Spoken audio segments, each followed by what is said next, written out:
What is up, everybody? We're back with B&T Talk. It's your boy Blake, as always. It's your boy Tay. And then, of course, I gotta say it again, this is B&T Talk. But before we get into things, let's talk about this All-Star Weekend. Yeah. I didn't really watch it, did you? Yeah, I mean, I watched every competition. Like, the three-point contest was cool. I like how Dame got his third one, you know. Dunk contest, it's a little bit suspect every year now. You know, you got people like Zion, Ja, LeBron even, they don't ever do it. You know, they jump the highest in the league, you know, it's just like, it's crazy. Yeah, they can't keep riding Mac McClung, you know what I'm saying? Yeah, I know. Hey, he definitely would have won it if he did it this year. Yeah. He definitely would have won it. Did you see the blindfold one they did?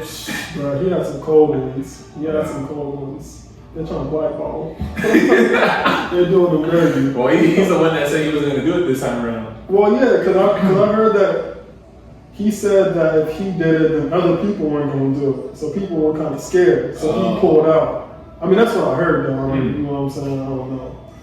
They got to get like these social media dunkers outside because, you know, I get it. The biggest thing with just like with dunking and doing freestyle dunks is just injury. And most of the guys that got season to play, you know, their main thing is a championship, so they don't want to get injured. So most of them aren't going to do the dunk contests. Like the YouTube dunkers would actually be cool. It'd probably bring a whole different crowd, probably. It would. Yeah.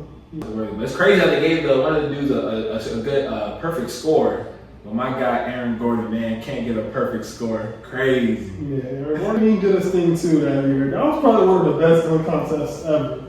That was the last one. That was the last good dunk contest was Zach LaVine against Aaron Gordon. Yeah. They should keep the dunk contest or go to the 1v1s? I think they should do both. I mean, the dunk contest, I just feel like they just need just better dunkers to, you know, to be in it. Like, it still has the hype, but, you know, they just need, like, this better competition. And the 1v1, if they included that, like, that'd be cool. Yeah. But I don't know if a lot of the good 1v1 players will sign up for it. You know what I'm saying? Like, it might be like a whole other dunk contest thing where it's just like Kyrie's not doing it, KD's not doing it, all the players that we know would go crazy one-on-one, they would end up not doing it. And we end up getting people like, you know, just like random hoopers. I mean, they're still good, like they're still in the league, but they're not known for their 1-versus-1 play. And also change the format and the timing. Why is the dunk contest and all that happening at 4 o'clock on a Saturday? People are still trying to get home. It ain't never been that early before. I was surprised. I almost missed it. I'm thinking that the skills challenge starts around 4 or 5, and then, you know, like 5 to like 8. But it was like 2 to 5. Yeah. Which is crazy. So NBA, you know what I'm saying? If y'all listening, y'all tuning in, some recommendations for the next one. Actually, next year is gonna be pretty stacked. You have Dame, Steph, Book. They could get Clay to do it. Khan from Charlotte. He got. Yeah, he can shoot it. 4. That's 4 right there, or 5. Did you say Jalen Brunson? He can shoot it. But I don't think I don't know, like I feel like he shoots better like off the dribble, kind of like creating his own shot. I don't think he's much of a catch and shoot shooter. I don't know either. Or Luke Kennard? Yeah, maybe Luke. Probably put Luke in there. I mean, he'll probably lose though compared to everybody. Yeah, he's 50% from 3 this season though. Yeah. Bobby Portis, he's shooting like 50% from the 3 this season too. He just got smacked. But he just got smacked. Like he only made like 14. Like he was the first to get eliminated. So like I don't really think that shooting percentage in a game really matters when it comes to the 3-point contest. But Luke Kennard known for that though. Yeah. But they should get Gabe Vincent in there too. I ain't got nothing against Gabe Vincent, but I mean he was just too inconsistent on the Lakers. Hey man, Gabe Vincent is crazy. You throwing shots. I hope this isn't ruin future opportunities. Nah. But it's okay though. It's all jokes. To really get out there and tell the NBA that this is the format. You gotta listen to the people, you know what I'm saying? That's what keeps it going around. That's how you're gonna bring the viewers. We got you. Let's talk about it. self-improvement. So we're really big on the gym, but it's also a podcast that's just talking about life as well. And when people want to improve and they get those, you go through whatever, right? It may be in adversity. It may just be, you just woke up and was like, I just need to change. Sometimes I guess we look at ourselves sometimes and we're like, man, I got a whole lot of stuff I got to change. Where do I even go about it? How do I do it? And then sometimes we try to do all things at once. But is that really sustainable? Can we do that for real? What's your thoughts? Life comes at you fast, so truly I feel like the ones that try to plan, pinpoint and plan every single thing in their life, it sounds nice, but in reality, life doesn't work like that. So, if you're trying to lock in on one thing, then I feel like you should lock in on that thing, try to perfect it as best as you can, and then move on to the next thing. We all know life is hectic, it's crazy out here right now. The economy, society, it's just a lot. Yeah. So, same thing. You gotta pick that one thing that you really care about most and you feel like it's like the most important, most alarming, and then you just go about it and tackle that one and then build and then plan little baby steps. So that's the big goal is accomplishing that one change, getting that one change. But you also need to plan the steps of how am I going to get to that one change. About 18 days, 20 days for us to really get consistent at something. To build a habit. Yeah, to build that habit. So you're thinking that you got to plan what's 18 days worth of work that I got to do to make that new change a habit. And at the same time too, it's like reading. It's like book reading.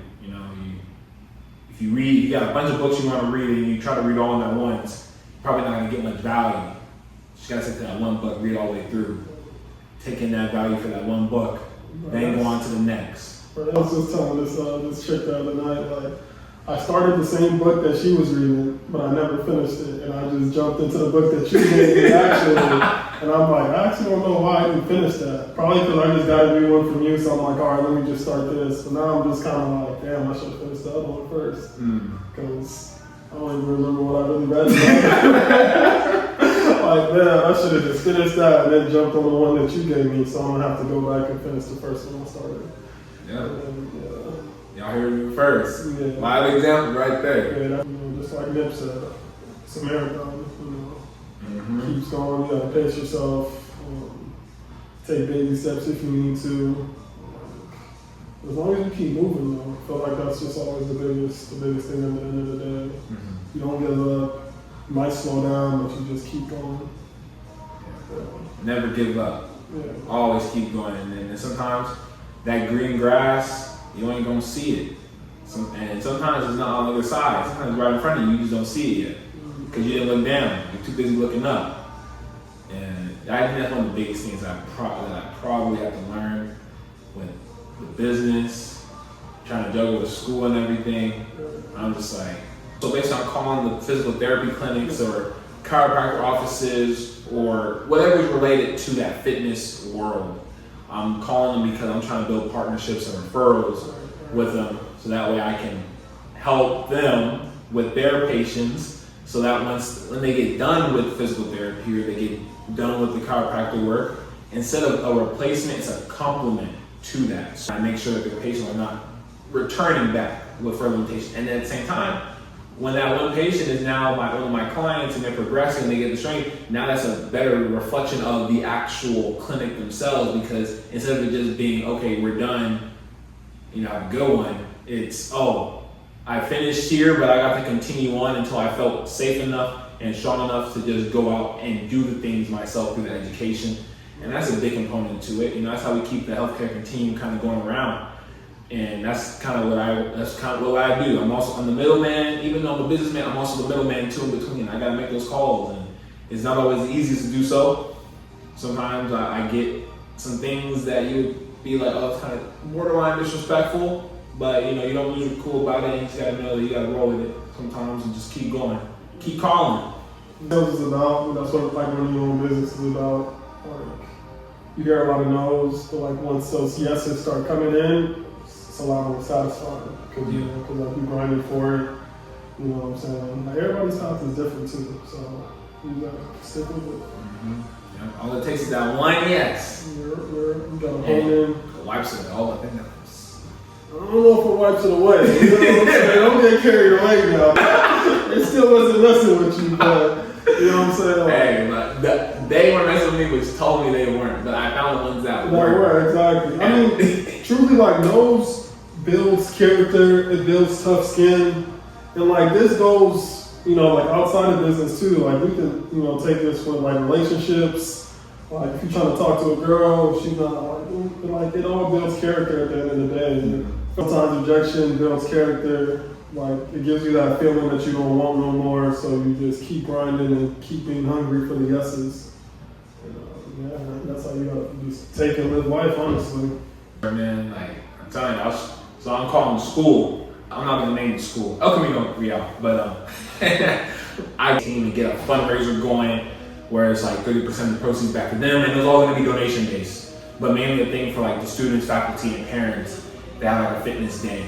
I call up asking for the PTSA, and you know the guy starts off like I hear his voice, and it's like it doesn't sound too happy. I'm like, is this a real front office guy? You know, like you work at a school. I feel like you should be a little more presentful, a little bit happy. You gotta fake it, you know.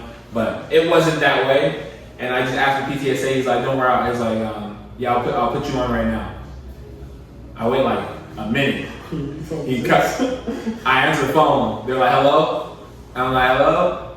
It's his voice. It's his voice again. He didn't even switch me off with somebody else.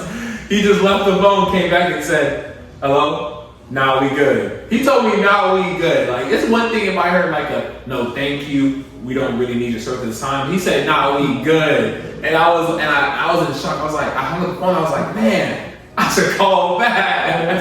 That builds character, right? Like, that type of rejection builds character. Now we go, that's crazy though. From a school? Yeah.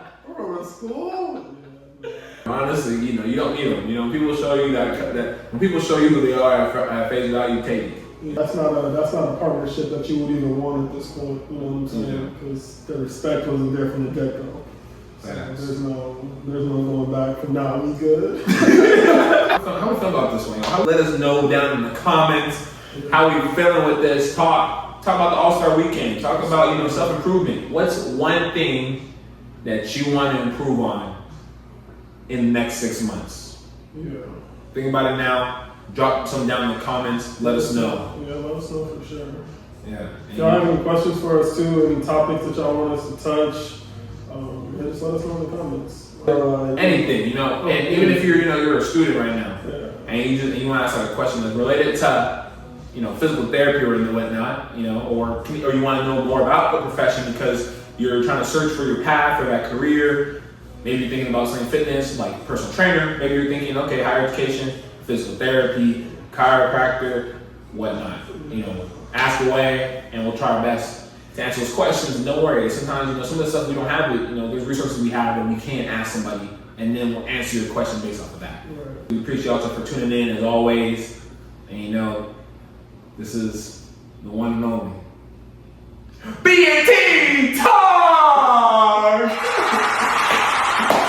and also proud sponsor of Thrive Kinetics. Long sleeves are now on the store now too. So go ahead and get yours today. Cha-ching!